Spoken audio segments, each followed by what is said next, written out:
Hey everyone, I'm Jeff Whelan, the host of the WB Download, and I want to invite you and welcome you to our podcast. My brother and I own and operate Whelan Builders. It's a custom home building company here in Southwest Ohio. The WB Download mostly focuses on interviewing folks associated with custom building. We stray now and then to interview people who I think are interesting and to break up the monotony of the same old podcast. I also like to highlight things that are going on in my everyday life along with our businesses. I started this podcast to help people understand the custom builder world, but to also give people a chance to hear what others have to say and highlight their expertise and experiences in life. We drop on the second and fourth Tuesday of each month with a new topic and or guest each time. I hope you join us here on the WB Download and enjoy listening and hearing stories of people in and out of the custom builder world. Welcome to the WB Download.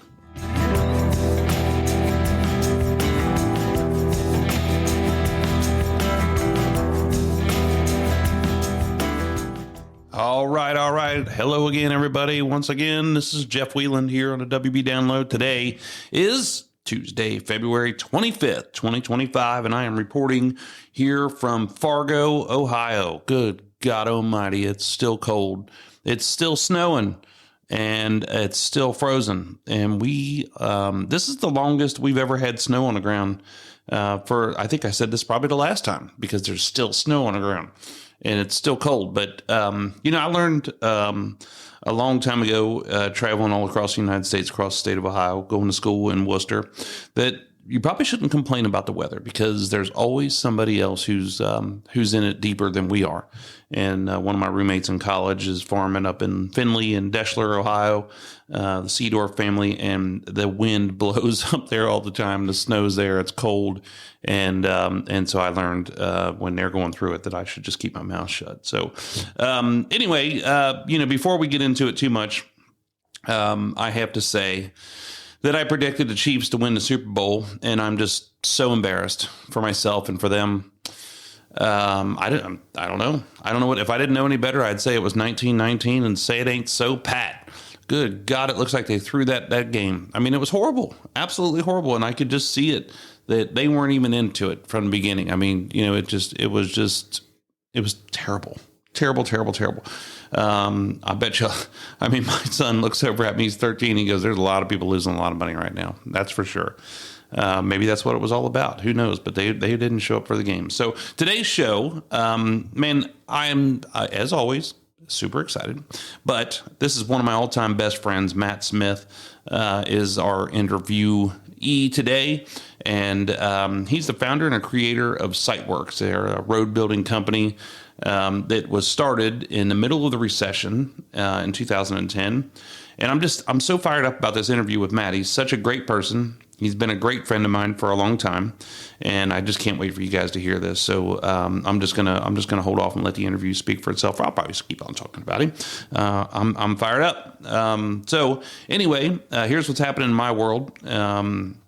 We paused some of these jobs. We were starting them, trying to keep them moving forward, and then it would lighten up, and it would start to rain, then it freezes, and things we have to move forward with, and you can't move forward because it's frozen, and it's just a fighting battle. And so when our goal always is not to put the house in jeopardy because of a schedule or because of somebody else's pushing it. Developers are really good for that, customers are good for that.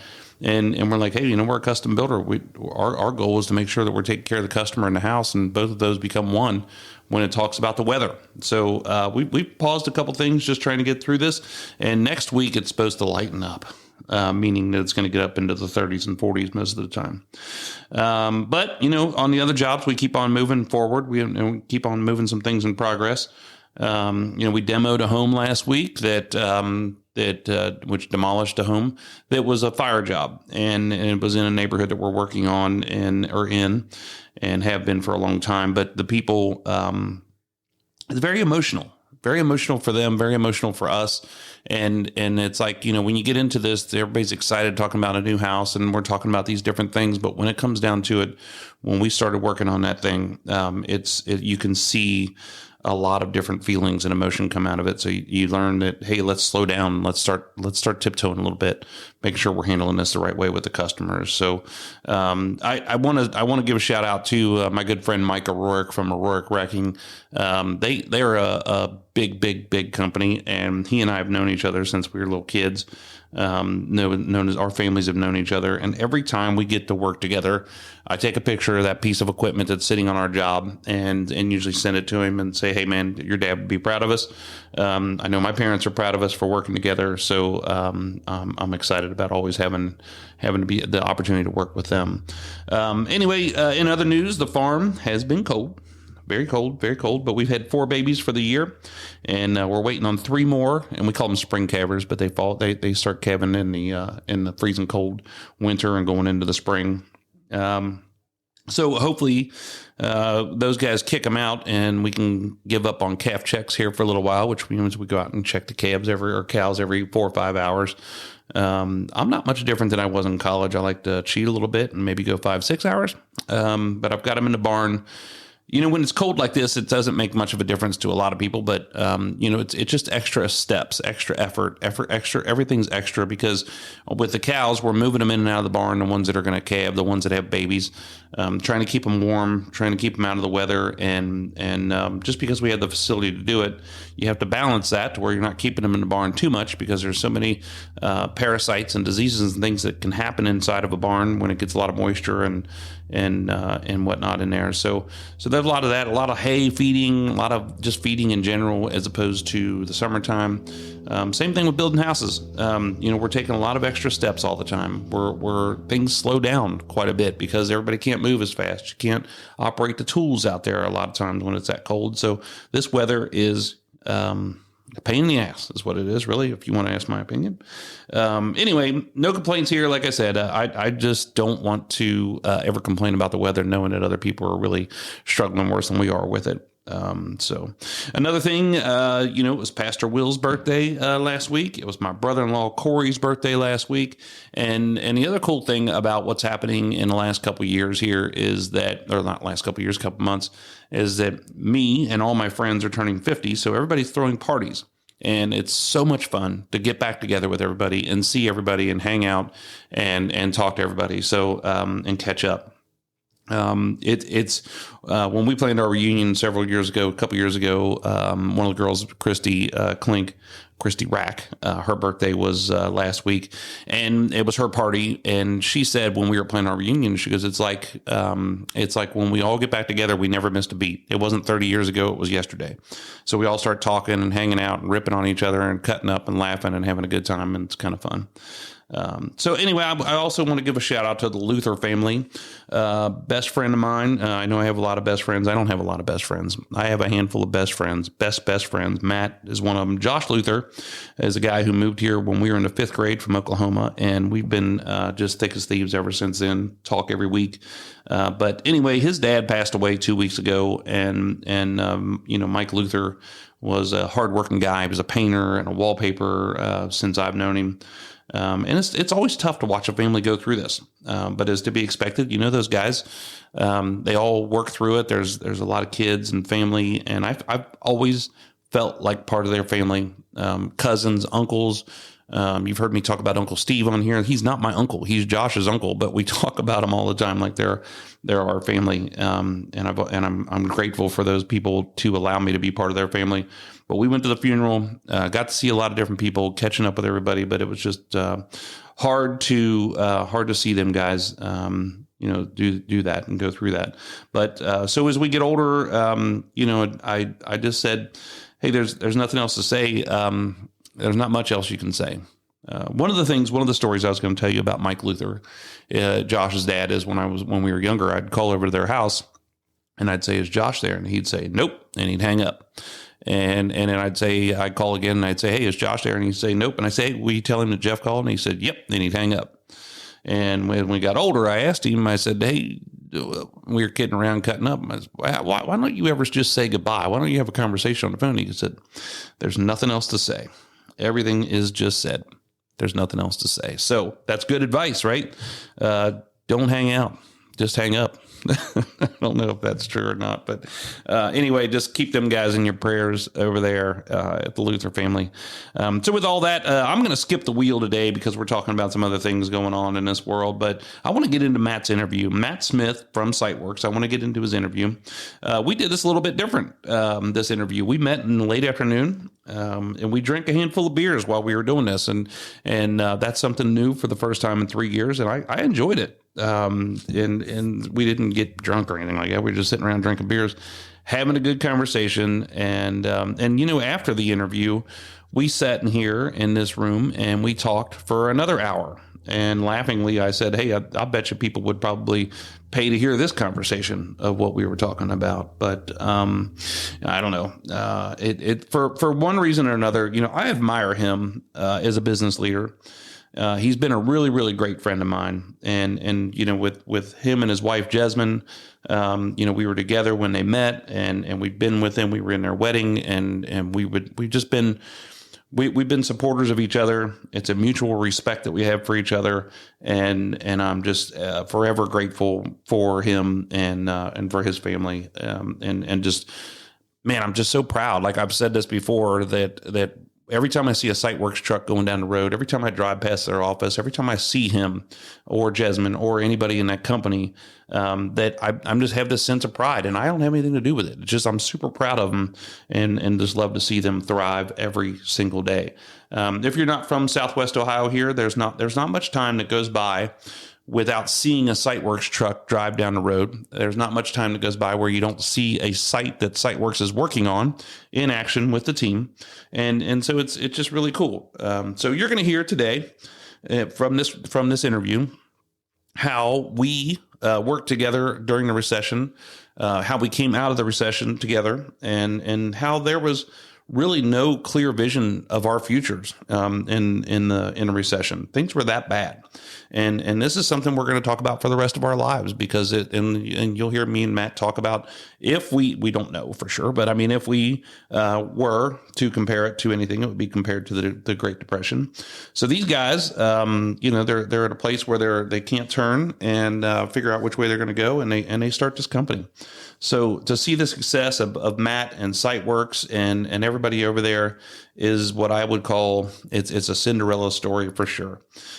So enough already. Let's get into it. And everybody, I wanted to introduce you to my best friend, Matt Smith from SiteWORX.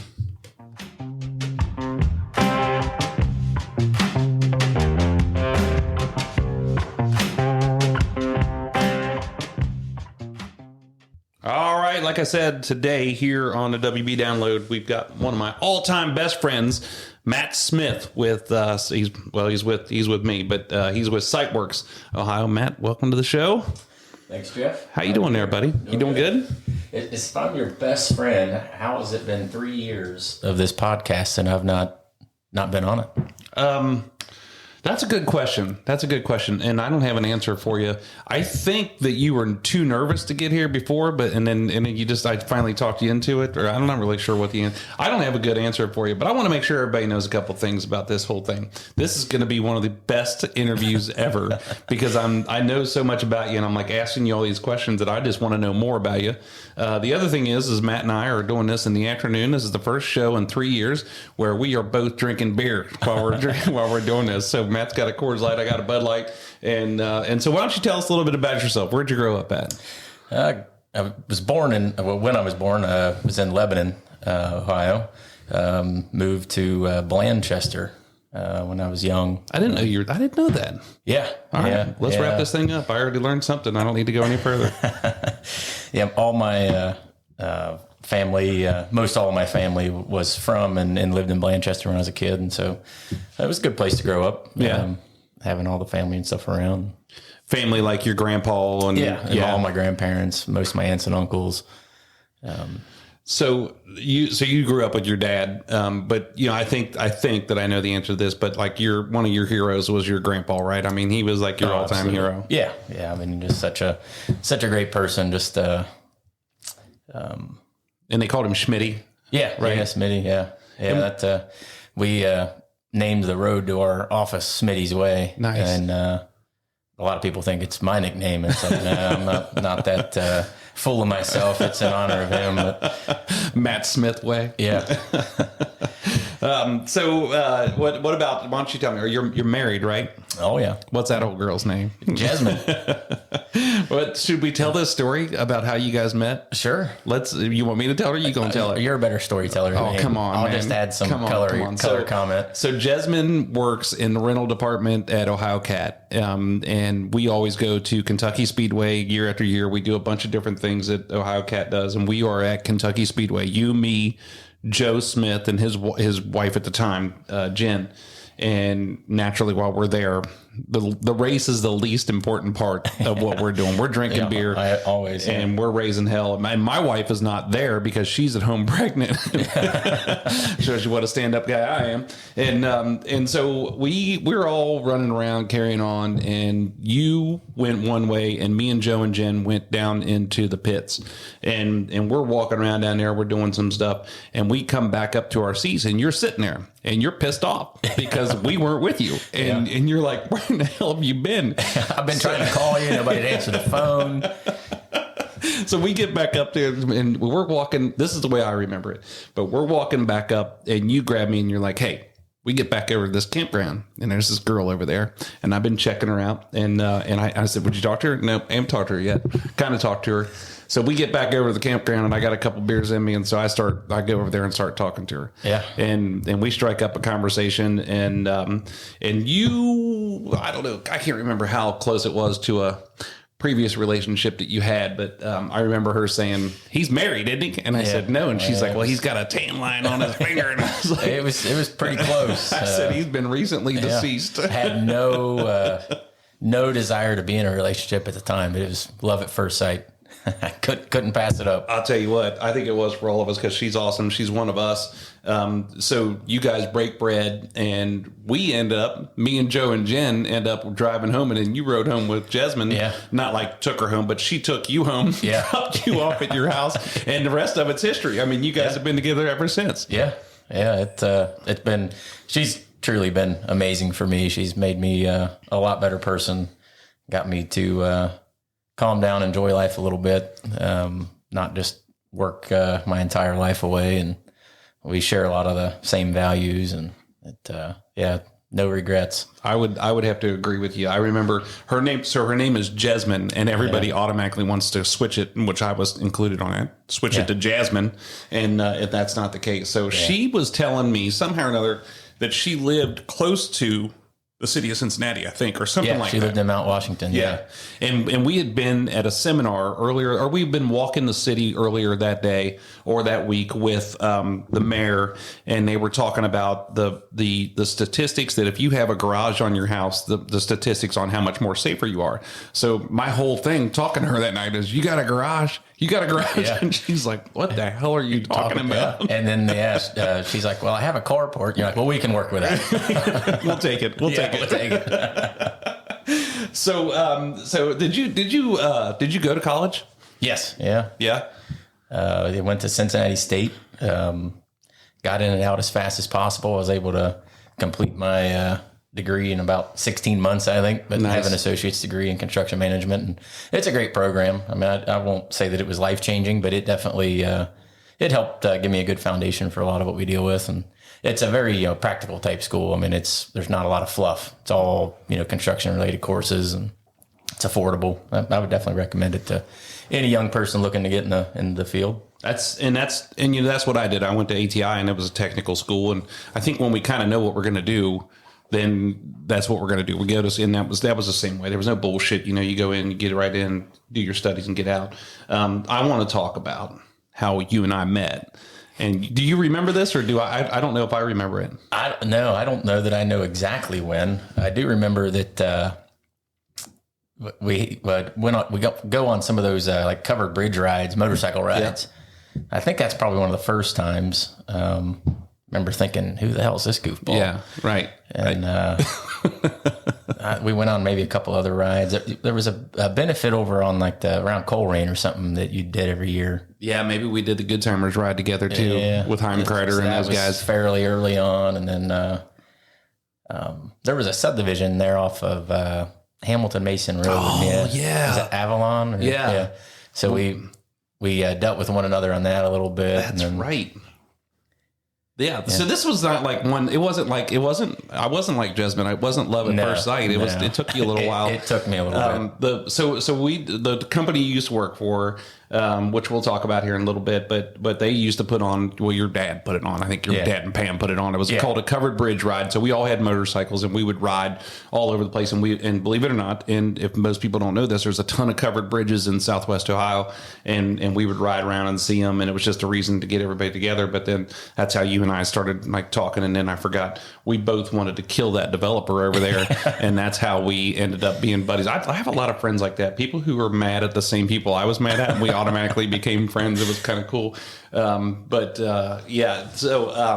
The funniest thing I remember about those covered bridges ride is because I didn't work for the company, and I was like one of the few people that was on the ride that didn't work for the company, and all day long people kept saying, "What do you do?" And I was like, I told the guy that at the end of the day, I was like, "Man," I said, "I've never operated so much equipment in all my life." Every time somebody would say, "What do you do?" I said, "Oh man, I work here. I run this piece of equipment. I run that piece of equipment." So that was really good. I've always seen you as a person who can do just about anything, and you do it really well. Whether we're working on equipment, we're riding motorcycles, you're hunting, you and I always think about this because I've never had a truck that I've liked ever since then, but I had that 2000 F350 that I was in love with, still am. Obviously, I've got separation issues from it, but you and I rebuilt that whole thing essentially, and you were the one who was like, "Here, look, I got this computer program. You put it on your laptop," and we replaced all the injectors in it. We did a few things. We did all kinds of shit. We kept Kirk in business down there. So, but you've always been like that. I mean, you bought that truck. It was a semi truck, and then you put a flatbed on the back of it, and you were welding something on the back of it. And I'm like, "Where'd you take this to get welded?" And you're like, "I did it." How long have you been welding? You're like, "This is my first time." Yeah. I guess I've never been afraid. I don't know that makes me great at anything, but I'm just always willing to jump in and do whatever. I think it makes you great. Sometimes you make mistakes, but you learn from them and figure it out. So. How old were you when, I always tell people this story too about you, but you basically built the Deerfield Town Center in Mason and did all the road building and the earthwork on it. How old were you then? I was 19. I was in college. I was managing a full college schedule. Was still able to work about 40 hours a week. And when I look back to those times, I'm this 19-year-old kid sitting in this job trailer with a bunch of seasoned veterans and giving them the what for. I don't know where that came from, but it ended up working out all right. The job made money and ended up okay. So still there. Man, I think that is so badass. I love that. There's things that you do that I tell people about, and it makes it my story, and then people like get into it, and I'm like, this has nothing to do with me. I'm just telling you about my friend. So it's. I think that there's a time in your life where maybe you're there. I've surpassed it a long time ago. When you're younger and you do really cool stuff, people think it's really cool. And then you get to a point in your life where you do something cool and everybody's like, we kind of expect that out of you now. It's not cool anymore. So why don't you tell us about what you do? I mean, like what got you here? I tell everybody that you're a road builder. That's the easiest way to do it. But you're a, what does a site work contractor mean? What do you do? Well, we ultimately prepare sites and put in infrastructure that allows for buildings to be built. That could be a subdivision. It could be a factory, a hospital, a shopping center. The end use to us really isn't that critical. We try to focus on larger sites generally, like 20 plus acres. It's just kind of how our workforce and equipment and stuff specialized for. But we come in and we clear all the trees, level the ground, do all the mass excavation, dig a pond, level out a pad, do all the underground utility infrastructure, so sanitary sewers, storm sewers, water mains, electric conduit. Then we do all the final grading and then install the either parking lots or roads or whatever on top of that. And that's kind of where our portion of the site ends, and then that's where either a home builder or a general contractor or somebody would pick up and start building the end result. But something I noticed about you is you don't just do subdivisions. I mean, you did down the street from here, you did a restaurant. I mean, you've done a number of commercial sites. I mean, you do all sorts of things. Yeah. I mean, we try to be, somewhat diversified. I think it's, healthy in any business. You don't want to have all your eggs in one basket, if you will. There's ups and downs in every market, and, trying to have some key customers and relationships in several places is helpful, I think, as those ups and downs happen. I wish that there was more diversification you could do in building houses. I mean, you start to build houses and they're like, can you build this? And I'm like, I don't know if I'm qualified to do that or not. But how did you decide on the SiteWORX business? I mean, what led you to that? I've just grown up with it. You mentioned my grandpa Smith earlier, Smitty. He had gotten into this business at a young age. He was enlisted in the military, and then he was super smart, great at math, and had to get out of school when he was in the 8th grade to help with the family farm. But he's still, even working with him a little bit late in his life, I mean, he was super sharp. But so he got into the business. He worked for a Highland Stone, a stone quarry out in Highland County area, and then worked for Clinton Construction, which later became Charles Hamilton Company. Okay. My dad caught the bug at a young age too, and so he got into doing that type of work. And then I remember waking up on my own free will on Saturday mornings at like 5 o'clock in the morning just to catch my dad before he left, so he could take me to work with him. And so it's always been a part of me that I've enjoyed. Love the work, love seeing the end result. And so that was the ultimate start. So then I kind of followed suit and got into the business as well. Is your grandpa, is Schmitty, is he the one who they would tell stories about running those dozers down there in the quarries, and they would stack those dozers going up the hill, and he'd be in that cab, and you could hear the rocks falling on top of the cab from the guys running above them and the other guy running above that. And there was all kinds of crazy stories that he talked about. There's one story. I mean, it was just such a different time. It's sad to really even talk about, but there was a scraper, like an earth moving machine that somebody had rolled over, and there was a fatality. That's actually how he got his opportunity to operate equipment. Really? He was just laboring at the time. They processed like ag lime there or something too. So he was filling bags with ag lime. And this poor guy, it was probably a machine failure or something, but the thing, machine fails, rolls over, and the poor guy passes away, and they tap him like immediately and say, "Hey, you need to run this thing." He said the steering wheel was bent, and there was, it was a gruesome scene, and they just told him to get to work. Man, that's how it was. That's crazy. Back in that was, I guess, the 50s. Come a long way, and safety's so important to our business, mine and yours now, making sure that those kind of things don't happen. We're going to talk about your safety and all that stuff here in a minute, because I got all these different questions for you, but I just know what you guys do, on a regular basis and in the mornings most of the time. But how old were you when you ran your first piece of equipment?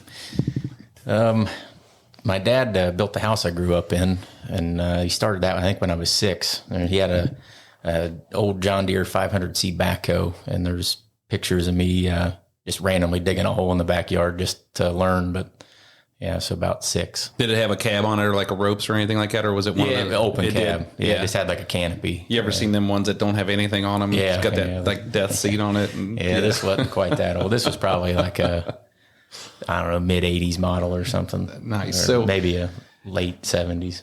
Let's paint the picture a little bit. So there's a company in town here called Charles Hamilton Company, and your grandpa worked there, your dad worked there, you worked there, your Uncle Frank worked there, everybody worked there.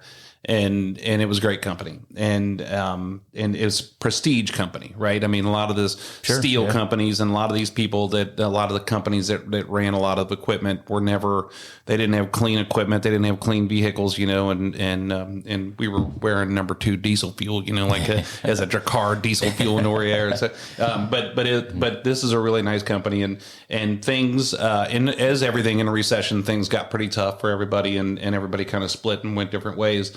But you grew up in that business. Your dad ran that business, and so you guys decide you got to do something, right? Yeah. I mean, we all were like that, and but you got to do something. You got to figure out how to make things work, and it was tough times. Oh, it was stupid. Yeah, I don't think a lot of the people today can really comprehend or understand what it was like, and it was such a shock. I actually remember. People asking me, family and friends and stuff, back in like 04, 05, like, well, when's this boom going to end? I'm like, it's never going to end. Like, same thing. It's so great. I'm like, we're turning away, work, job after job. And I mean, there's so much work out there, it'll never end. And then it was just like one day and it just shut the spigot off. Right. There was just nothing. Yeah. There was literally nothing to do.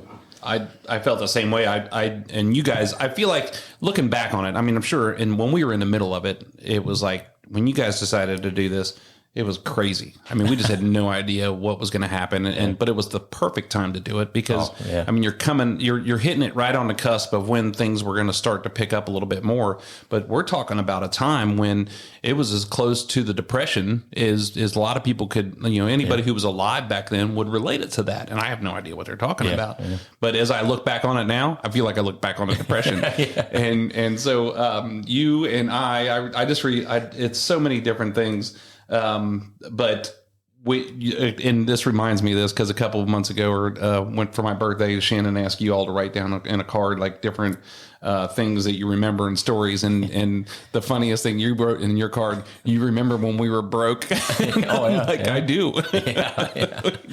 We did so much stupid shit.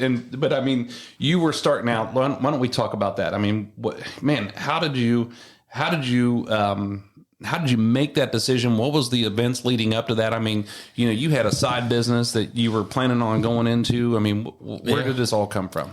Well, so in the start of the recession, since 2008, times are terrible, and everybody was suffering, and we took some pay cuts. So me and my Uncle Frank, to kind of help offset some of that income loss, because our bills didn't go down, right? We still still had the same amount going out and had a little less coming in. So we started just doing some side work. First few jobs, it wasn't a business. We were just literally 2 dudes with some shovels and went out and poured a couple patios and got to talking to Frank. I'm like, hey, why don't we make this at least make it semi-legit, and not that I had any intention of it really going anywhere, but let's make it a business and make it right. So we established on the name Smith Contractors and started kind of marketing that a little bit, and pretty much just word of mouth, but nothing crazy. Got on like one of those. It'd be like an Angie's List today. It's not what it was back then, but so that got us some leads for patios. We built fences, things like that, and so we did that for a couple of years, and then times got even worse, got tougher. And wasn't sure if we were going to still have a job. So I actually was looking for jobs elsewhere. There was another company in town that seemed to be doing better than anybody else at the time, and I had a job there, and that's where I was going to go. I was going to go work there, and I think it's the only time I've ever drank during work, except for right now. But, me and Joe, it was lunch. We went across the street to Putter's for lunch, and Joe had a job offer somewhere as well. And we were kind of boo-hooing and talking about leaving, and because we loved the place. It was hard to even think about, but it was survival. So we get to talking, about where he's going, where I'm going, and he's like, "Well, what if I don't remember exactly how it happened, but somehow the conversation led to, well, what if we just try this this side gig thing?" And I'm like, I don't know. It's kind of nerve wracking, but we didn't have anything. I mean, we literally were broke. We didn't have anything to lose. So right. That was probably, I wouldn't probably do that today. I wouldn't take that risk, But back then it was like, well, if it doesn't work, then I guess plan B will just be to call up these people that had offered us a job and see if they still got one. So we got things lined up and started doing some just little projects. And then we started getting some calls from a lot of our previous relationships in the business about doing some small things. And that's kind of how the SiteWORX thing initiated, was trying to be more aligned with more of the bigger work instead of just doing homeowner type stuff. And never had any intention even at that point of it turning into what it is today. But I pretty quickly, really we wouldn't survive, just wanted to make a living. But pretty quickly figured out that if you weren't of a certain size, you couldn't bid on certain projects. And if you can't bid on, most of our core customers that we work for, they want somebody to do all their jobs, not just their little jobs. Right. So it was like, well, we got to at least get a certain size to be able to bid on all the work that we want to bid on and be successful. And I don't know, just somewhere along the line, we just kept on going, just doubling and doubling and growing and growing and growing to where we are today. So I remember, and I'm sure you're going to talk about this, but you're basically your first shop office, so to speak, was at Odor's down there, and across the street from their main gravel pit there. Mm-hmm. And I came down there one day because I didn't have anything else to do, so I was always coming down to see you guys. And I walked in, and Pam was sitting downstairs. And I said, what are they doing up there? And she goes, they're talking about something. And I said, all right, well, I'm not going to go up there. Because I figured you guys, if you were up there and she was down there, I needed to be with her, not with you. So I think you guys were talking about how you were going to make it if you weren't going to make it. And I didn't think it was on the positive side at that point in time. And it was you, your dad, and Joe Smith who made the decision you're going to start SiteWORX. Yeah. Right. And you kind of went from there. I want to talk about how broke we were. And so let's talk about some stories that we did in there. And so the best, one of the best stories is, or one of the funniest stories to paint the picture is, and you got to tell me if you have a better one, but we wanted to go see a comedy show out at Belterra in not Rising Sun, but it's in, what's the name of that? So Vive, Indiana. Yeah. And so there's 6 of us, and we want to go to the show. We get the cheap seats, and we don't gamble. None of us gamble. And we just want to drink a couple beers and watch this guy. It's Rodney Carrington, who's one of the funniest. It actually was the greatest thing ever because it saved us so much money because we were laughing so damn hard we couldn't afford to drink any beer. Yeah. So we were laughing. We all 6 stayed in the same shitty hotel room out there. And I'm not really sure how this happened, but there was 2 queen beds, and then there was a blow-up mattress that we brought with us.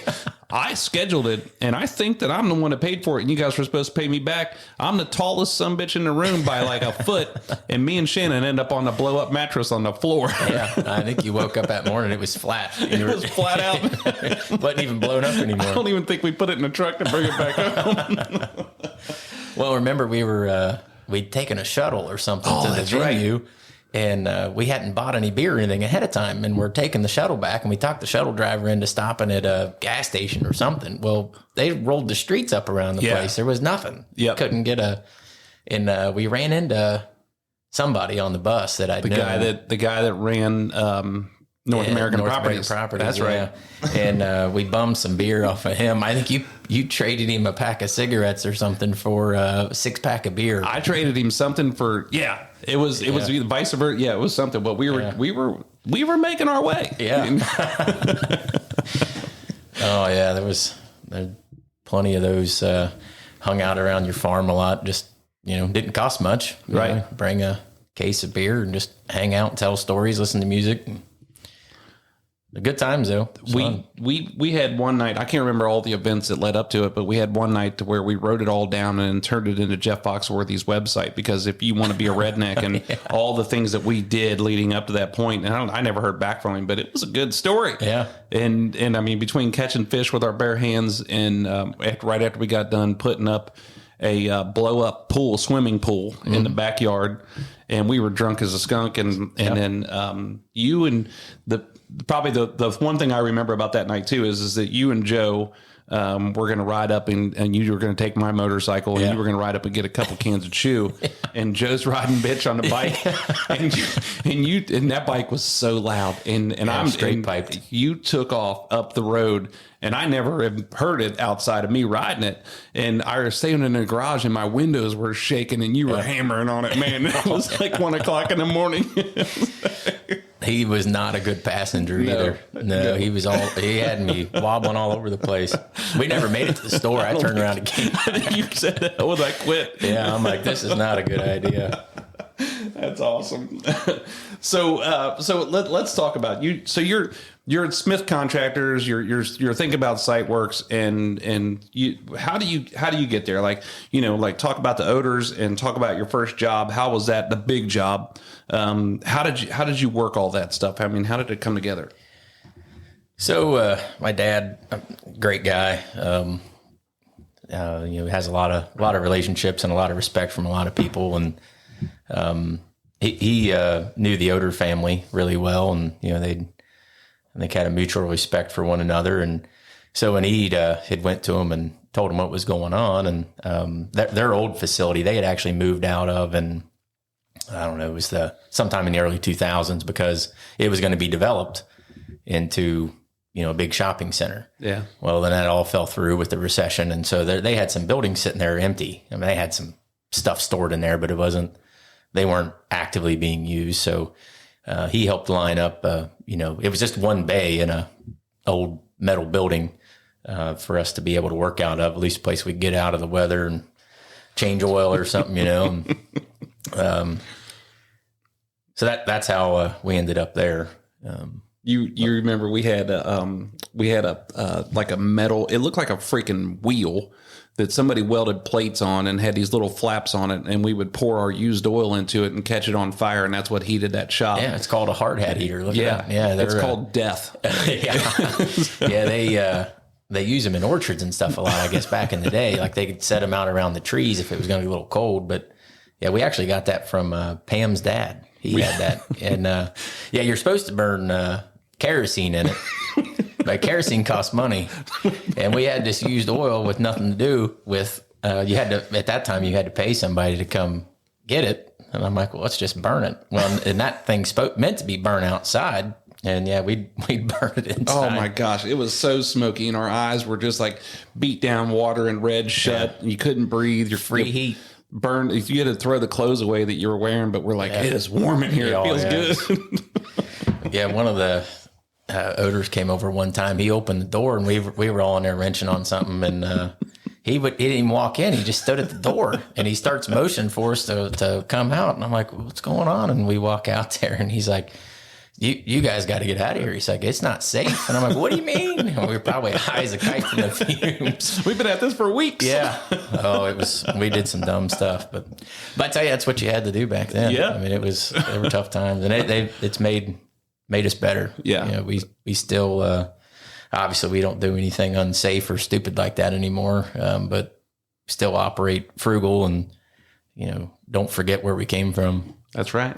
That's right. So what about when you talk about your first job? So let's say it was a subdivision, wasn't it? I mean, it was it was a 7-lot section of Long Cove. Was our the late 2010. So we started in business in June of 2010, and it was later that year. I think we started maybe in early September or something. We were able to get it paved right before the end of the year, and that was kind of the start. So it was Steve Bossy, Bob Ryan, who I mean, I keep saying they gave you that job. They didn't give it to you. You guys earned the job. Yeah. Where did the equipment come from? Where did people come from? What did you do? We rented all the equipment, and there were only 5 of us. I mean, myself included, out there. My dad actually laid pipe. Yeah. And a couple of other, close friends, and that it kind of started on early on with us, but we made her happen. Yeah, I mean, we moved those 5 guys. We moved all the dirt. We put all the pipe in, did all the grading. We did the whole thing start to finish. What? So Steve and Bob Ryan gave you a job, or you got that was one of your first jobs, and then you did some stuff for MI, right? I mean, where was with Matt? Yeah. You were already working for him, doing some stuff. Yeah, I don't remember exactly the first job with MI. It was probably one of the sections of Regency Park, I think.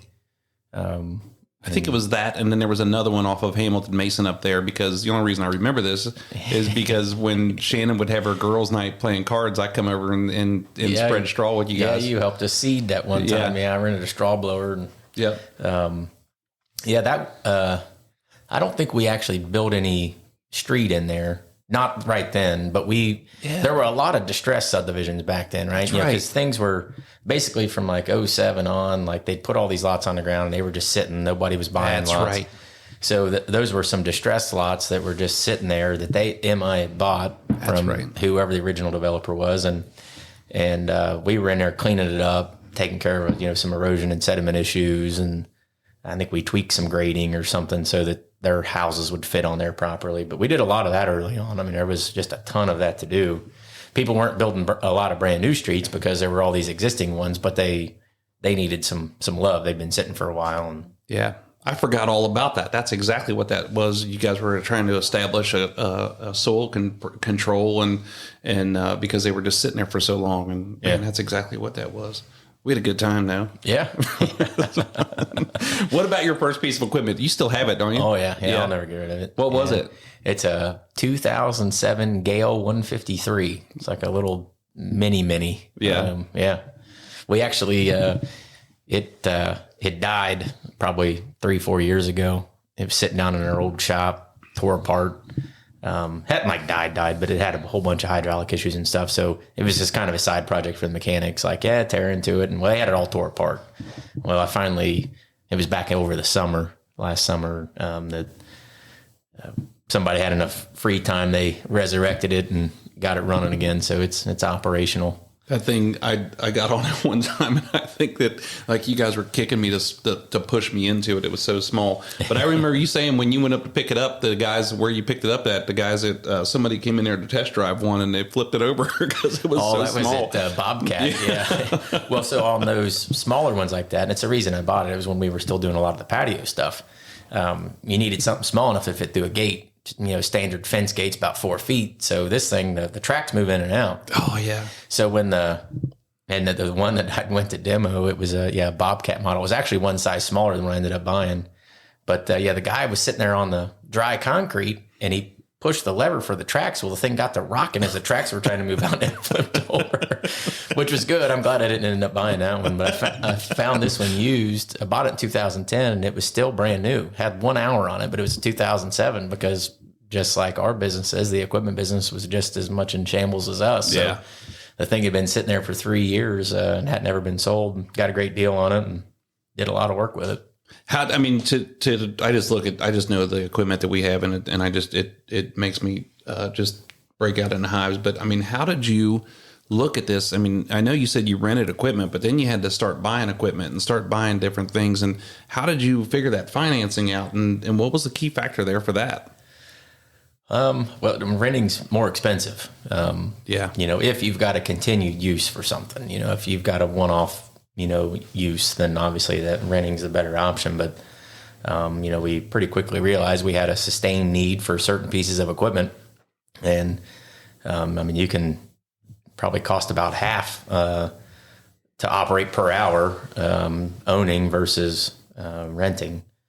So we started off doing a combination of some leasing and just some traditional financing and on just a few pieces and just kind of kept limping along and building a balance sheet and getting a little bit more financing availability and just kind of kept creeping it along.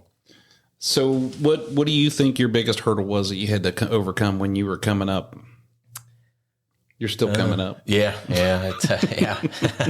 The hurdles are still there. Those early years were, managing money was very tough. The prices were in the bottom of the basement. We weren't getting, we were doing work at that time cheaper than had been done 15 years previously. Yeah. I think that first Long Cove subdivision job we did, I think we put the sanitary sewer in for $26 a foot. Man. And it was almost 30 foot deep.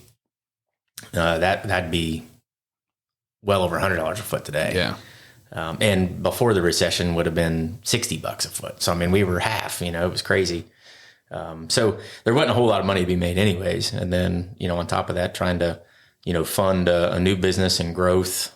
Growth is expensive. You're adding more cost and more equipment, and didn't have anything. So, a lot of the stuff we still have today is stuff that we bought when we first started in business. A lot of stuff just lasts a long time. Well, we didn't have any of that legacy of stuff. Right. So we had to buy every little thing. So managing that, just spending money on what was most important was tough. There was anything we bought, I always, would try to think of, return on investment. What is this gonna, I remember my dad, he early on, he's like, we need to get some hats and some t-shirts and stuff. And I'm like, for what? He's like, well, it's only going to be a couple $100. I'm like, we're spending a couple $100 on something else. That's amazing. And nothing against that. But, that's truly how tight we were with every dollar that was spent for those first couple years. And it started to ease a little bit, and it's obviously gotten a lot better over time, but there's some tough times there. Everybody always asks me, I was going to tell you two things. One is it's always funny how frugal those old guys are. And then when they want to go spend money on something, I'm like, why the hell would you buy something like that? We were eating beanies and weenies, and my dad would replace all the teeth on the skid steer bucket. And I'm like, what are you doing? Why would you do that? But everybody would always say, what was your aha moment? What was your aha moment? And I said, man, I don't think I've ever had a aha moment. I've had a million oh shit moments. Like, what are we going to do now? What are we going to do now? And what can you talk about a couple of those? Well, you had ahas? No, it just been, keeping our head down, working hard. But one big oh shit moment was we just wrapped up a year. I don't know exactly when this was. I'm going to guess it was probably 2012 or 13, somewhere in there. And we thought we had a great year. Got a bunch of money in the bank. Well, a bunch of money to us at the time. Wasn't be a rounding error today. But I'm like, holy cow, man, we're rich. So I decided we're going to do some, we were growing, we were out of space. So I'm like, well, let's build some more office space here in this shop area. And we're making stuff look nicer, and we're painting and reconfiguring some stuff. We're probably spending 15, 20 grand. We're doing the work ourselves, but that's just material and, what we're spending. And Joe comes downstairs, and I'm down there finishing drywall. I remember I got drywall all over myself, and he comes down the stairs and he's like, hey, we just got this bill for paving. I'm like, yeah, so what? He's like, well, I wasn't expecting it. And he's like, I thought we already had it. I'm like, oh man. Yeah, it was like $125,000 bill. Ooh.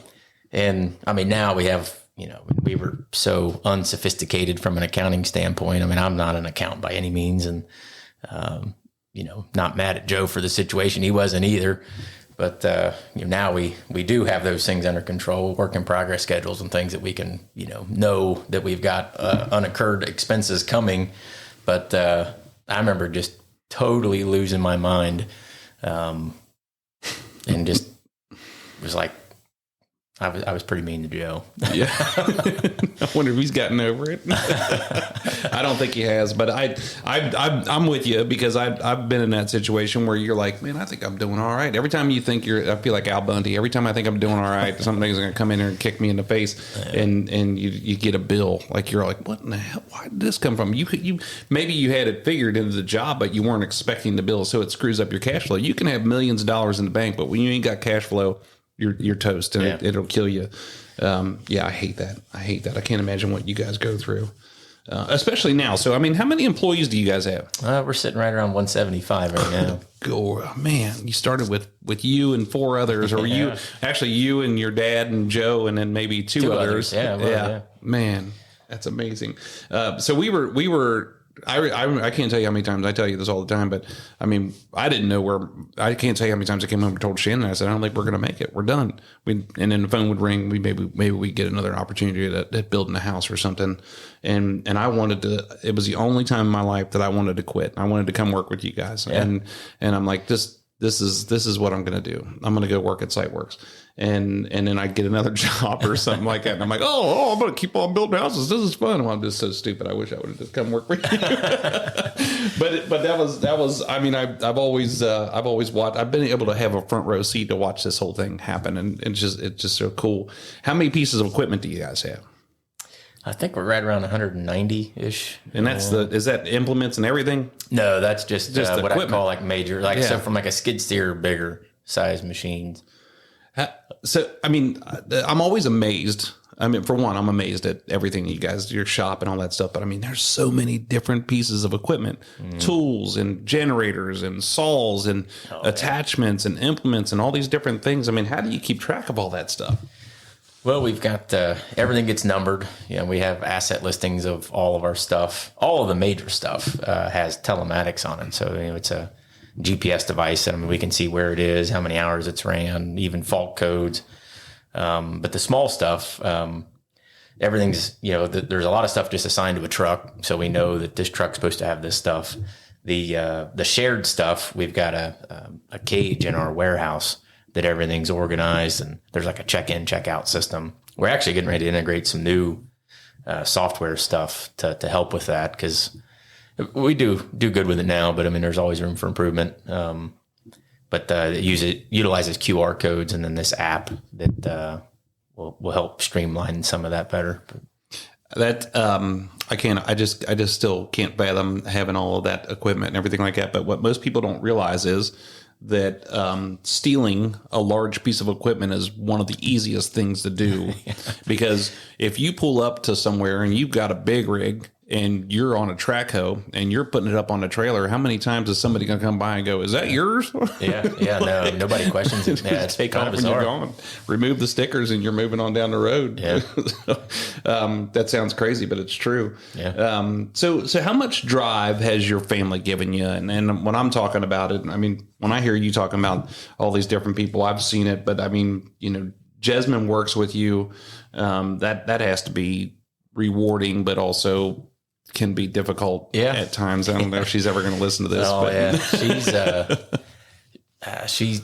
She's phenomenal at what she does. I mean, she's one of the best people to deal with people, or to understand people. Has a sixth sense of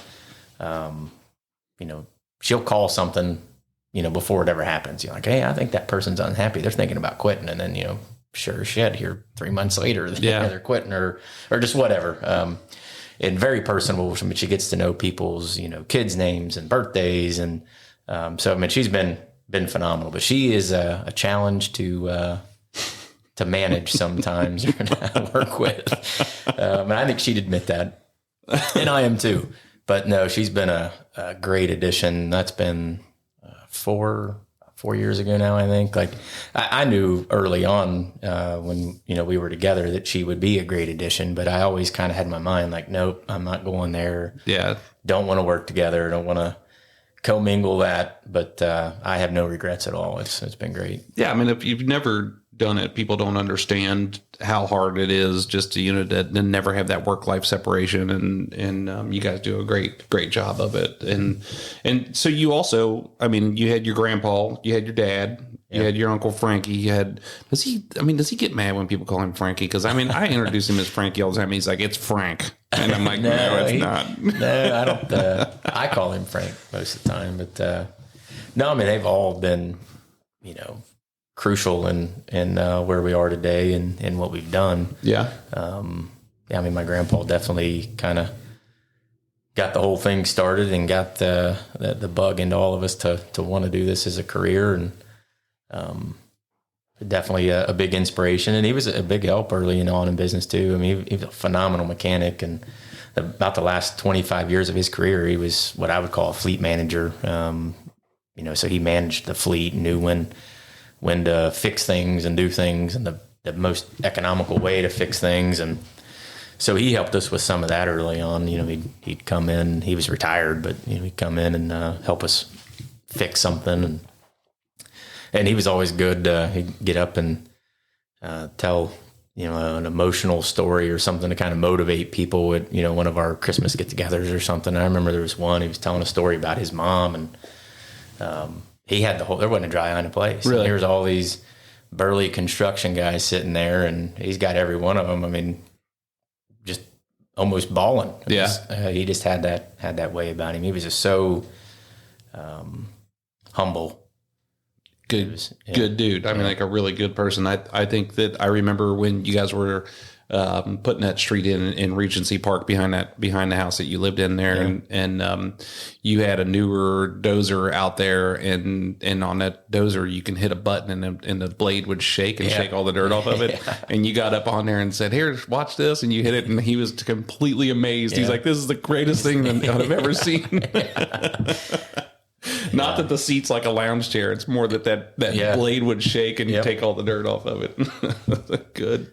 Good God. Why don't we take a break and we can go get another beer and then we'll come right back. You want to? Yeah. All right. Sounds good.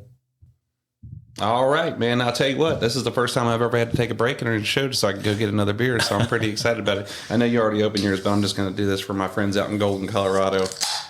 Oh, man. I'm drinking Bud Light. Matt's drinking Coors Light. I brought him Miller Light, but he switched on me a little bit and is drinking it. So my friend Dan in Golden, Colorado is going to be pretty excited that you're drinking Coors Light. Yeah, mountains are blue. We've been talking about family in your business, and so we talked about Jasmine. I just like talking about Jasmine because I think it's funny because she's like one of the greatest people. But what does it mean to you to have your wife there? But I mean, I talk to a lot of different business owners, and people don't realize how lonely it is to run a business, and it's just so difficult because you don't have you have tons of support. I mean, you got 100 and something people that are supporting you, but great team. To be there, to understand what you're going through, to lean on, to support you, to understand the time and everything it takes to put towards this. How important is that between you and her? Well, it's huge. Because there really isn't anything that I can't bounce off of her. Even if it's an issue with another, another high level manager type person. It's hard to talk to someone's peer about that. But with her, I mean, we're able to talk to each other about anything. And she's always got a great perspective. Sometimes different than mine, but helpful. That makes me think about. I'm always kind of accused of not having probably enough emotion or enough feeling. I'm just let's go get shit done. Don't care about your feelings. So she's been great at helping me with that and great to talk to about certain things. And she's been innovative too. She's helped, come up with, new things for us to do within the business and better processes and things to do. So. One of the things you did early on was that you made sure that you took care of everybody's spouses, so to speak. And I don't know if you still do this or not, but but you realized that if they were supportive of the person working there, then everybody was more productive. Do you still do that? Yeah, probably not to the same extent. It got to be it's too big. So we used to do for Christmas every year, we'd buy all of the managers. So everybody, foreman, superintendent. And back when we started this, there was probably 10. We'd do a spa day every year where we'd rent out Mitchell's and they'd all go get whatever service they wanted. And they'd have mimosas. And they had a big old time every year. We did that up to about a couple years ago. And our group got too big to fit at one place. We actually, even before that, we split it in half. And that kind of took away from it a little bit because, certain people didn't get to be there together. And reminds me, I need to get with Jasmine about this. When we decided the one year we weren't going to do it anymore, we're like, well, we need to come up with something else. And we haven't. But no, we still, at our Christmas thing every year, we still give people, still give the spouses gifts and stuff. So, no, it's absolutely critical. I mean, it's a family affair for everyone. I mean, you're asking a lot out of somebody to give up the amount of time and energy that this profession requires, and your loved ones at home have to be on board for that. Yeah, that's again, it's that support thing, and we do it a little bit. And I got the idea from you at Christmas time and whatnot. But I mean, you still call the employees on their birthday, and I mean, you do all of these things. Still do. A lot of that stuff. Where do you? I know you're a smart dude, but where do you come up with all this shit at? I mean, you are always doing something. It's always moving forward. It's always thoughtful. It's always something that's super. It's just good to do for people. I mean, do you read books? Do you look online? Do you just think about it? No, I don't read books at all. Neither do I. Now, I read a lot of articles and stuff, and get a lot of email blast stuff that I read, but I don't read any books.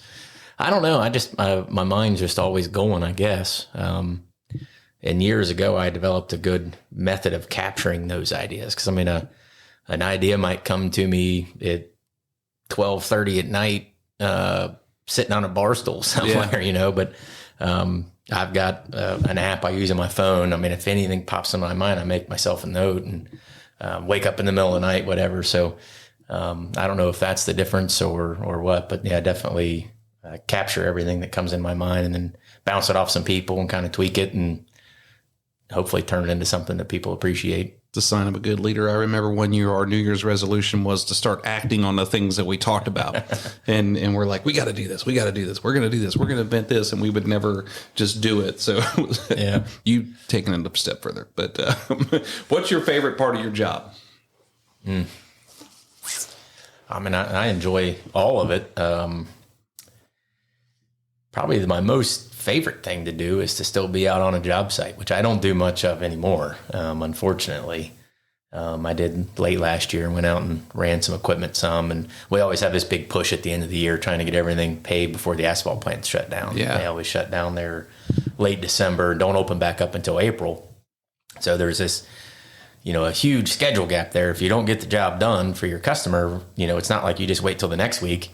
You're waiting until sometime in April. Yeah. So, there's commitments and promises we've made to folks to get them done. So it's always kind of a crazy time of year.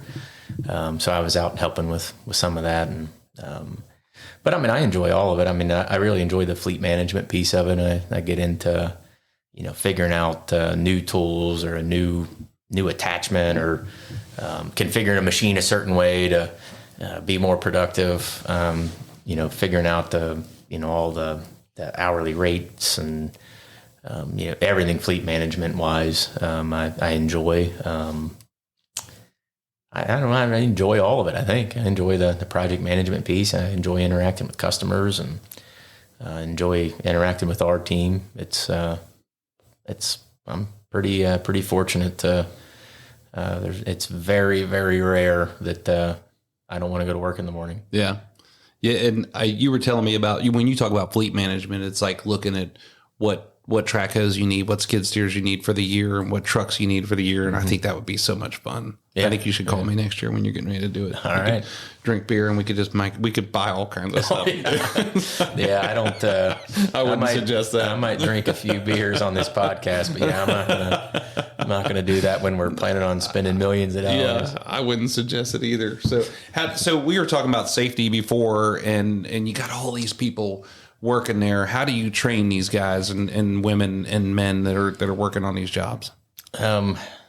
So everyone that we hire goes through a full 9-hour day safety training, and then anybody that doesn't have previous experience goes through a second day of some additional safety training and some like soft skill or entry level skill stuff. So we get them on a couple pieces of equipment, show them about basic maintenance, hand tools, kind of take it another step further. And then we generally, what we're trying to do is we'll place that person on a crew that's already kind of running smooth and they don't even need another person. They're just there. I don't really like calling it observe because we don't want anybody standing around with their hands in their pocket, but they're not relied upon to be doing any of the tasks. They're just there to learn and to assist and help the other folks. And that would be, like for a labor position. Sometimes we'll hire entry level people to be operators as well. And one cool thing, like with our articulated haul trucks, they have an extra seat in them that's legal for someone to ride in, has a seat belt, and it's set up for it's a training seat. So it's a great place for an entry level person. They can ride with a seasoned driver operator for however long they need to feel comfortable, and then they can get in the driver's seat, and the experienced person gets in the passenger seat. Is that passenger seat? And there's a couple other things that happen, but you were telling me about this one time, like John Deere and Caterpillar have it. It's almost like a research lab where these guys are wanting to know from you what you need, and that's how that vibration on the blade happens. Would that seat come out of something like that? Like, hey, we're training these people, and we need another seat in there. Man, those haul trucks have had that extra seat in them as long as I can remember. I mean, I would think that for little kids riding along with their dad. It probably did. Come from a customer request or something back in the day. But yeah, it's been around as long as I can remember. But it's a great training tool to get somebody acclimated to doing that job. But really there's, we're constantly coming up with new ways of, increasing, our safety measures and stuff. I mean, it's just, that's my biggest fear in business is, somebody being injured. It'd be terrible. It's not just you think about having an accident on a piece of equipment, but my biggest fear, and I think the dumbest thing we do on these houses is putting those sewers in and digging those ditches like that. And you guys are magnified by miles and miles of it. And oh my gosh, that is just, it's crazy. So safety is huge for you guys. It's huge. Yeah. It's, not only just it's critical. We do, a daily JSA, so a job safety analysis every morning. The crew gets together and talks about what they're doing that day. And we've got a software that we use, so it's all documented. And not that it's more important to actually have the talk and to do the stuff than to document it, but it's how we can ensure that everybody is doing it every day. That's one of Jasmine's overall safety is one of her roles. So she monitors that and keeps everybody in line. If somebody's late turning it in or something, she's on them. Yeah. But I think that's been a good step. We require safety glasses and gloves to be worn 100% of the time, hard hat 100% of the time, unless you're in a ROP, an enclosed cabin machine. But some of the things, seem, and even myself, probably a little apprehensive to make some of those moves, say 10 years ago. I'm like, that's, it's silly. You don't need to do that. But it just kind of, I think the most important thing is it puts you in a safety mindset. When you get out of your car in the morning, you put your gloves on, your safety glasses and your hard hat and your high vis clothing. And it just kind of, even probably more importantly from the PPE actually protecting you from something, it's protecting you from yourself. Yeah. You're thinking about safety and you're not taking that chance. And it really comes down to culture, and I think we've got a strong safety culture. People are taking it serious, and I always get this wood desk. I'm going to knock on the desk. It always makes me nervous even talking about it. But we're counting on a whole lot of people to do the right thing every day, and we got to give them the right tools and training to do the right thing. And I think we're doing our best at it. I would agree. It's culture, it's leadership, starts from the top down. And if somebody thinks that I run into that a lot of times with people and we only have, a handful of people that work with us, minus the trades. And if you allow people to get away with things, then somebody else sees it, or or if you've got an old school person that's been there and getting away with it for so long, then they say, well, here's the way you're supposed to do it, but here's the way you can do it, and you don't want the can way, you want the right way to do it. And absolutely, that's tough to get through a lot of people's heads. I can't tell you how many times if I get somebody that says they want to be a supervisor here and they're like, yeah, I've been supervising for 30 years, I'm like, you're out.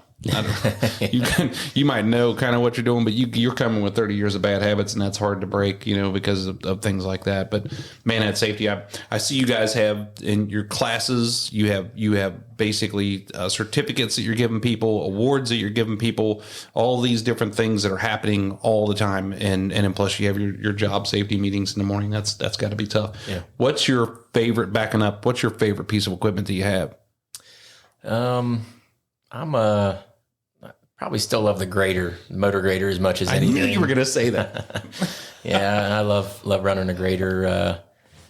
I also, I love running an excavator as well. Those are definitely it's a close second probably. And my new passion here, it's been like 7 years now, is we've got into crushing and screening and recycling concrete. With the concrete? Oh, that's a good stress reliever to go out there and throw all. It's fascinating to me. You take this junk basically. I used to put it in landfills, waste concrete, tear out concrete that just went to waste. It filled up a hole somewhere, and we turned it into valuable, usable product. you dump the junk into the one end of this operation into a crusher, and it crushes it and then goes into a screening plant and sizes it to all the right size of aggregates and puts it into a stockpile, and you see the pile growing and growing and growing. And that's pretty cool too. And you crush concrete for everybody. I mean, all people bring it all over the place, bring it to you. Yeah. Right? So a lot of people bring it to our shop. We charge a dump fee, but people dump there, and then we also crush for at a lot of other locations. We consume most of that material that we make. Nice. Some places we crush, they want to keep it, but most everywhere we utilize it for our work. I wrote that question down this morning, and I was like, I know that he's going to say the grader because I remember you told me you used to take it and pull people out of the snow. You used to clear roads for Hamilton Township before they got a SWAT team in big time. And then plus you were the track what do you call track it? Man. The track manager at the Warren County horse racing track there. Yeah, did a short stint in that role. That was interesting. Yeah, ran the grader on the horse track and got everything trued up every week before the races. Yeah, it was fun. You remember them women that used to drive that Cadillac out there that had the gates that came off the side of it when you were the track you were track master is what they called it. Something, yeah. But when the way they start them standard breads on them buggies is there's these two women that drive this it's like a 36-foot long Lincoln or Cadillac, and it's got these big wings, and then they come flying around there, and that's how they started out. Well, one of them only steers, I think. And the other one, they've got like a bubble in the roof. They're turned around looking the other way, and that's the person that has the accelerator. So if you're in the driver's seat, all you're doing is steering it. You have no idea if you're going to speed up, slow down. It'd have to be interesting. They've upgraded because the track is right in front of our house now. And now they have a pickup truck that's really nice. Yeah. And I'm like, that takes the fun out of it. That's not nearly as fun. I used to love that place. Yeah. I mean, it was just down to earth, simple. Had the grandstands. You could sit there, buy a program for $1 or $2 or something like that, and they might bet $10 on some horses, and you'd have as much fun as anything else you do. Right. Now they don't even have a grandstand anymore. Yeah, it's crazy. So let's talk about. Oh man, which question do I want to go to next? I've got so many of them. What's your daily day look like? I mean, what do you do? You're an early riser. You get started early all the time. What's an average day look like for you? Well, I normally get into the office between 6:30 and 7. Normally make a cup of coffee, turn the lights on. I'm normally the first one in there, unless Jasmine beats me in there. It's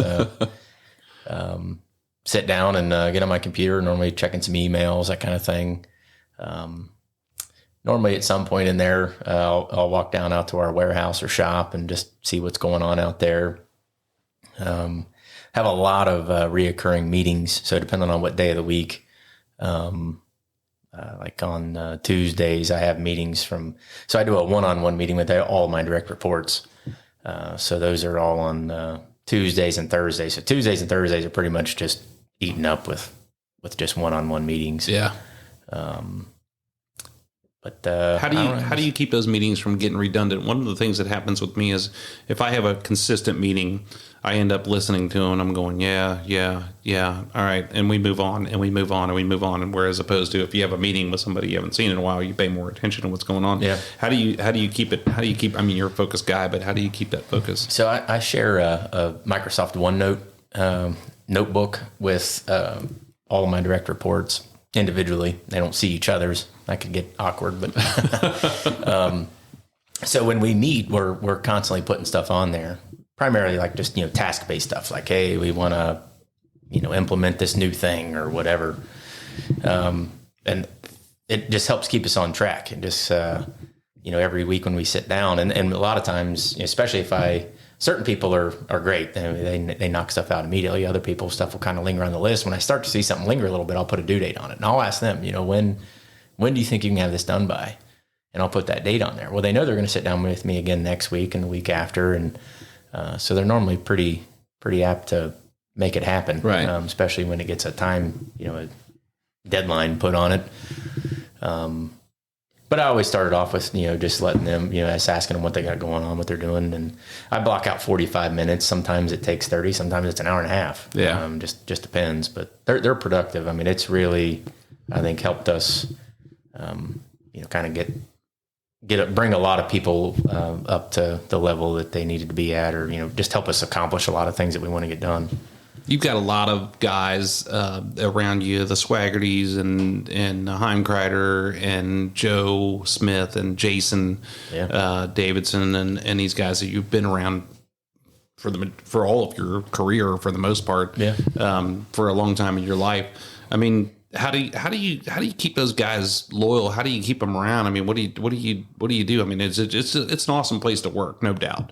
But everyone, I just know that everybody every once in a while needs, like, hey, good job or something. Yeah. I'm not very good at that. Neither am I. I don't know. I guess you'd have to ask them. But I mean, I'd say probably the biggest thing is I think I'm always fair and I'm honest. I've never promised anybody anything that I didn't live up to.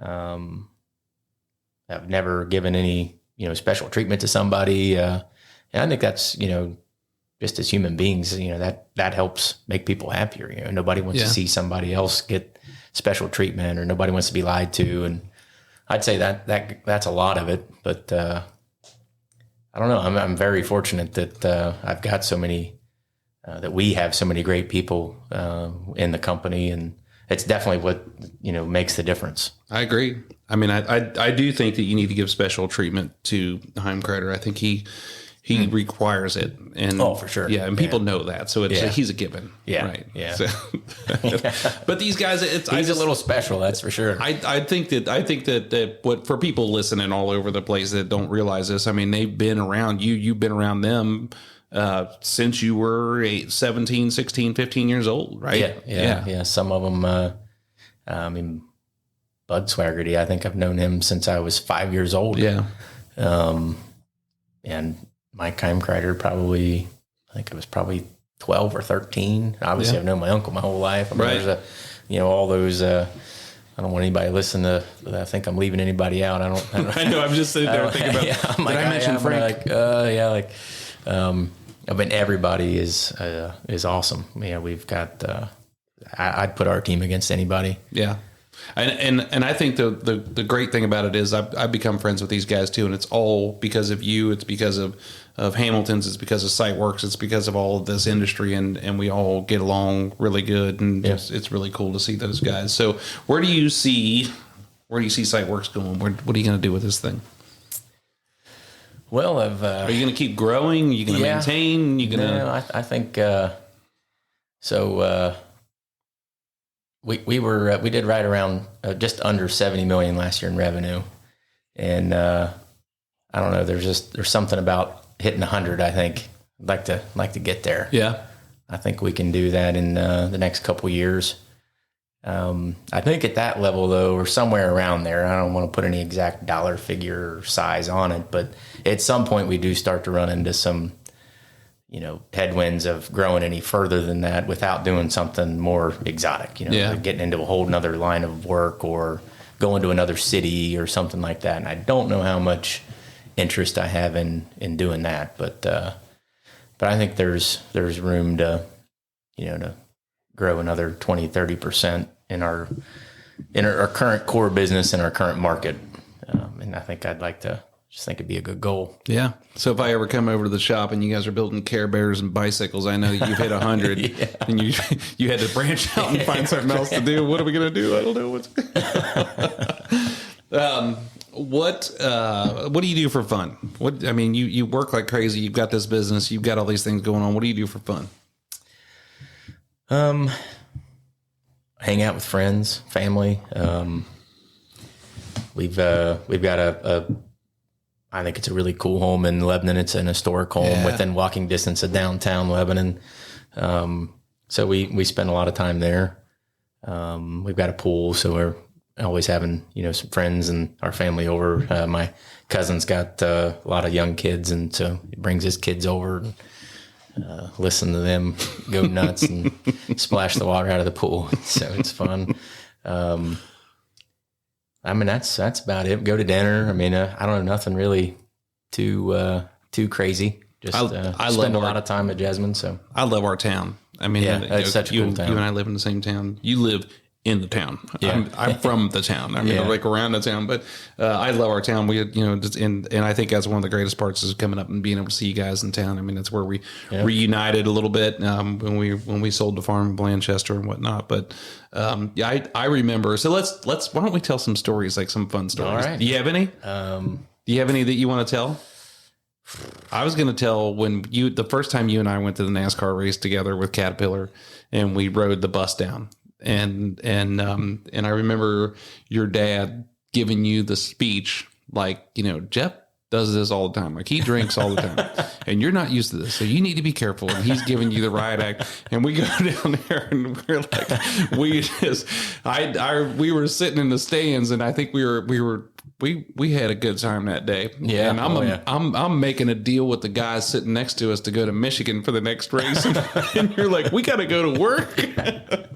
I don't remember exactly which one of those races it was, but I fell asleep during one of the races. That was the race. I just didn't want to say that without your permission, because I was making a deal to go to Michigan and you were snoozing. I was snoozing. I didn't take my dad's advice that day. I hit a little too hard. Those were some good. Those were. I mean, those are fun trips. I mean, Vic Gaskins, which was our original Caterpillar salesman, just used to, man. I mean, he was an entertainment fool. Oh yeah. And he cooked great food. And he'd always have great ribs and all this stuff that he cooked ahead of time, and they grill out. And, if he wasn't such a good cook, I'm pretty sure that we wouldn't have any equipment right now. We'd just be going about our way. Might be a different brand other than Caterpillar. I don't know. Yeah. Right. Oh man, we've done some good stuff. I've always enjoyed our relationship. I've always enjoyed you, but I tell the people all this all the time that I have this huge sense of pride for you and for what you've done, and I have nothing to do with it. And so, like, I'm driving down the road and I see a SiteWORX truck, and I'm like, man, that is so badass. And then when we came up to your place for your dad's retirement party, and I'm walking around that shop and I'm walking around that office, and I'm like, oh my God, man, this is so badass. I'm so proud of you for everything you've ever done. And you don't need no pride from me, but I'm just telling you. And I get a kick out of it. So it's been awesome to watch you guys do this. Yeah.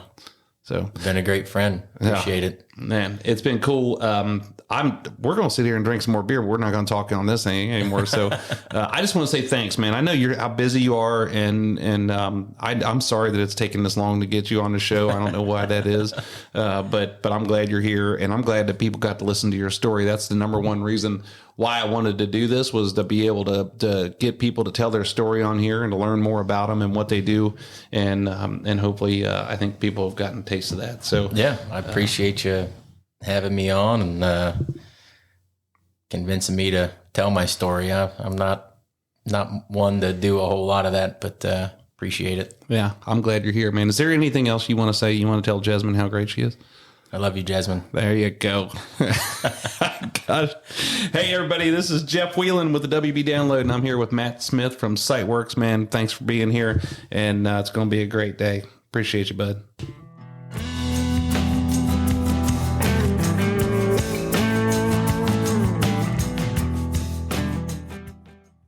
Well, by gosh, by golly, there you have it right there. Matt Smith from SiteWORX. One of the greatest things that I appreciate about this interview is that he hates this stuff. He is so uncomfortable sitting here talking and leading into it, but he had notes, man. We talked about this for the last couple of weeks. We went to lunch and talked about it, and it was awesome to sit here and have this conversation with Matt and learn about the things that were going on in his life, the things that led him to SiteWORX, just the things that he's experienced in his time. And I enjoy it because I've had a front row seat to sit here and watch this thing come together. And so to be able to tell his story to the rest of the world, I am grateful for him coming in here and doing that. So thank you, Matt. Thanks again for being here. I'm really proud of you, and I think you know that. And one of the worst things that here is for me to tell him that I love him. Good guy right there, Matt Smith from SiteWORX. So anyway, thanks again, Matt, for being here. Thank you to the audience for listening, tuning in and hearing what we have to say over here. I hope you guys are enjoying it. Our next episode, I am shooting for my cousin Johnny. I think he goes by John, but it's Johnny Lohr from Gordian Construction. They're a big commercial outfit builder, and he's another one of the guys that I've looked up to all my life because he's almost 6'7", and I'm 6'3". But I've also looked up to him because he's a really good dude. So we're going to get him on the next episode, and you guys are going to enjoy that one too because he's got a story, man, of how he arrived where he's at. So anyway, don't forget to subscribe to the WB Download on your favorite podcast service, and like us, appreciate it, share the show, do whatever you can, listen to us, and then also don't forget to go over to YouTube and check us out on YouTube and download it from there as well. Don't forget that we drop on the 2nd and 4th Tuesdays of every month, and tune in here to hear some more great interviews. If you want to be part of the conversation, send some questions, topics. If you want to be a guest here on the WB Download, you can send me an email at wbdownload@wielandbuilders.com, wbdownload@wielandbuilders.com. And if you want to check out more awesome homes and behind the scenes of what we do here at Wieland Builders in Southwest Ohio, you can go to wielandbuilders.com. That's WIELAND builders.com. And I hope that by the time this next episode comes around, I'm talking to you about sunshine and daisies because the snow has moved out. Thanks again, Punxsutawney Phil. Anyway, everybody, I hope you guys have a great couple weeks here. I hope you enjoyed this episode. I'm Jeff Wieland. I'll catch you on the next one.